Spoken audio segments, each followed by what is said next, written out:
News from around the globe. Hot, fresh, balanced and objective. On Unity. Hello and welcome to News Hour on Unity TV. Today is Wednesday, the 22nd of March 2023, and it's equivalent to 29th of Sha'ban 1444 after Hijrah. The headlines: Buhari unveils counter-terrorism center. New NSA office. Anxiety heightens over Enugu. Abia governor results. Grandmother said son and 2 grandchildren ablaze in Ondo. And under foreign scene, Tanzania confirms first ever outbreak of Marburg virus disease. And in sports, AFCON qualifier Osimhen arrives Super Eagles camp ahead Guinea-Bissau encounter. And those were the headlines, and for details and more of the stories, I am Rukayat Sani Ibrahim. President Muhammadu Buhari on Tuesday in Abuja unveiled the National Counter-Terrorism Center and a new office of the National Security Advisor.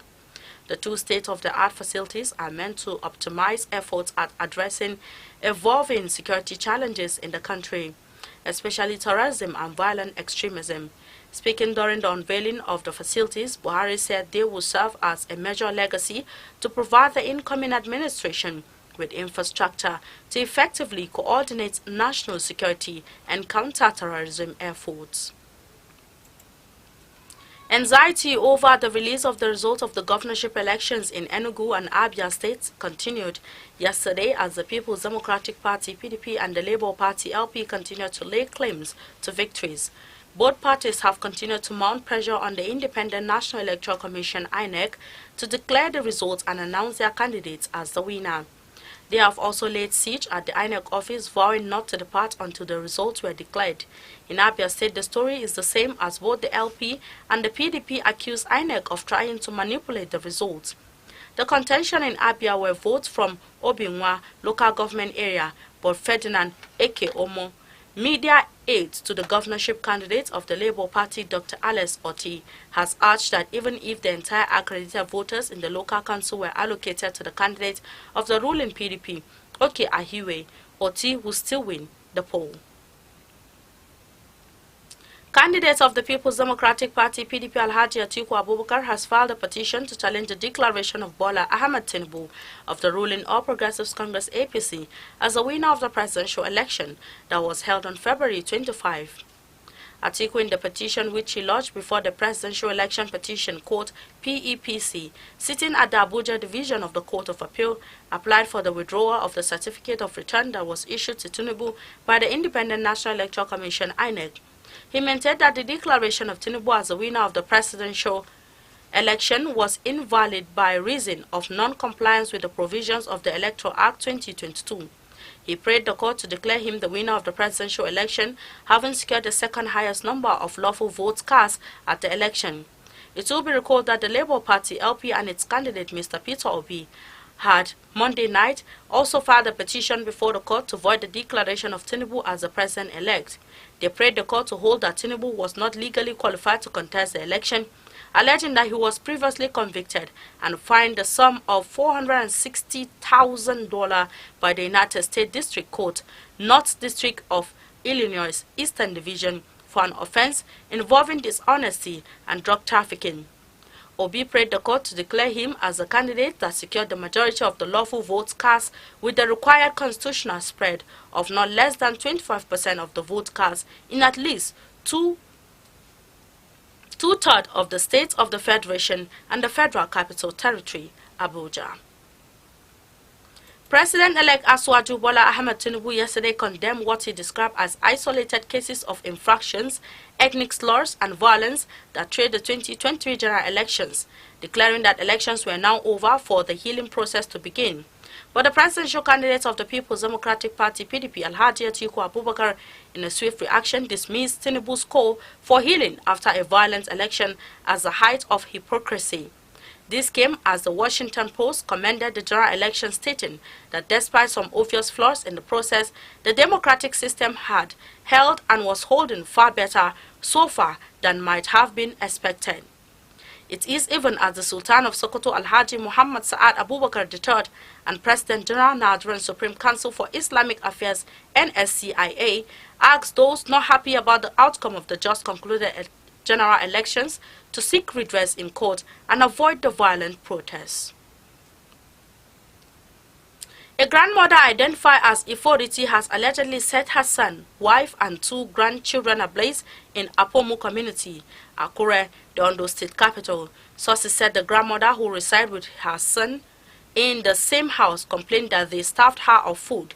She reportedly set the house ablaze while the family members were asleep, killing 3 of them, including her son Victor, wife Rachel, and one of the grandchildren, while the other child is in critical condition at the Federal Medical Center, FMC, Owo.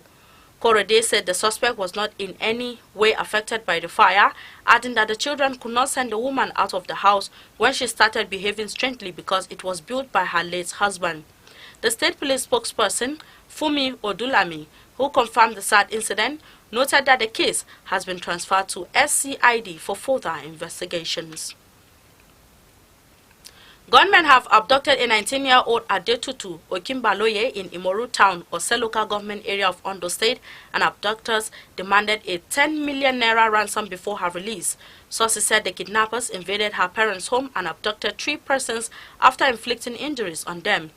2 of those abducted later escaped while being marched into the forest, while the 19-year-old was unlucky. A family source explained that operatives of the Ondo and Motekun Corps have been contacted and were on the trail of the kidnappers since the incident occurred.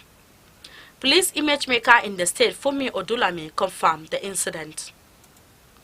The newly member-elected Jos North constituency, Honorable Dr. Adamu Aliyu, has expressed his heartfelt appreciation to the good people of Jos North constituency for the confidence reposed in him and massively voted for him during the just concluded elections.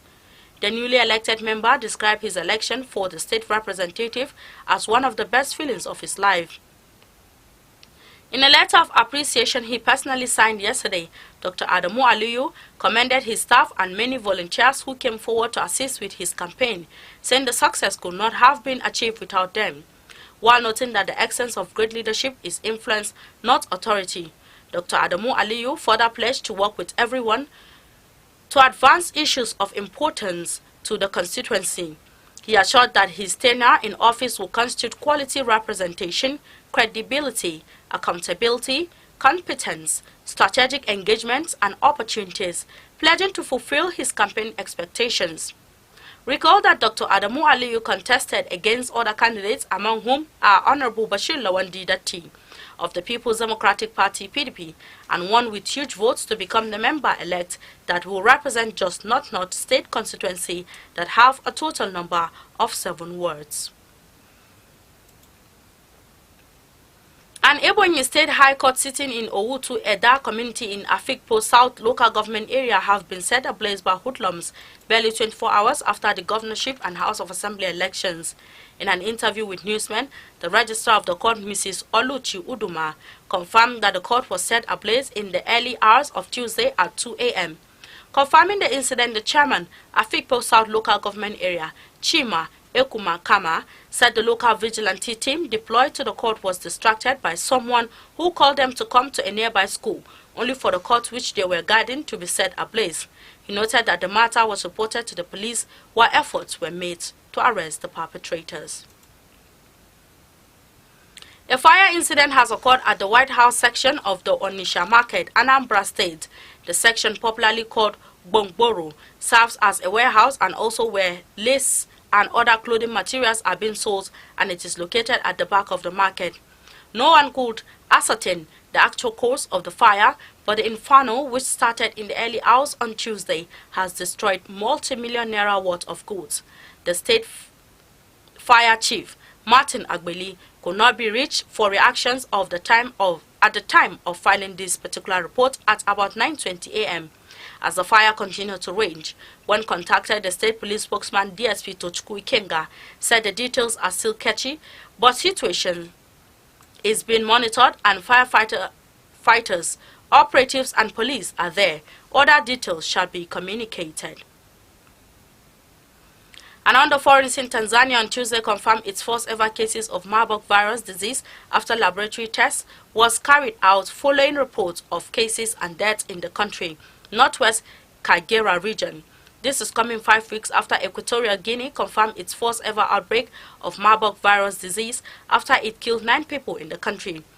Tanzania's National Public Health Laboratory analyzed sample to determine the cause of illness after 8 people developed symptoms include fever, vomiting, bleeding and renal failure. 5 of the 8 cases, including a health worker, have died and the remaining 3 are receiving treatment.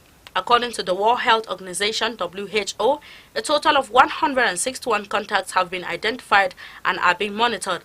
Marburg virus disease is highly virulent and causes hemorrhagic fever with a fatality ratio of up to 88%. It is in the same family as a virus that causes Ebola virus disease. And in sports, Super Eagles forward Victor Osimhen has arrived at the team's camp in Abuja ahead of Friday 2023 Africa Cup of Nations AFCON qualifying match against the Jutros Wild Dogs of Guinea-Bissau. The match is scheduled to take place at the Moshood Abiola Stadium in Abuja. Eagles media officer Babafemi Raji told the newsman that Osimhen, who had a flight delay in Lagos, joined the team in Abuja after Tuesday's evening training. Raji said that the arrival of Osimhen brought the number of players in camp to 22, while Portugal-based defender Zaidu Sanusi was the only player still being expected and should be joining the team on Wednesday. The Eagles have 6 points from their previous 2 matches as they confront Guinea-Bissau in a top-of-the-table fixture that will largely determine the swing of the poll. They are favored to qualify for the competition scheduled to hold in Côte d'Ivoire early next year. With this story, we've come to the end of our bulletins for today. You can follow us on our social media handles at Facebook, Instagram and Twitter at Unity Radio FM TV, respectively. You can also watch us live on our YouTube channel at Unity FM TV. I am Rukayat Sani Ibrahim. Thanks for watching and enjoy the rest of our programs.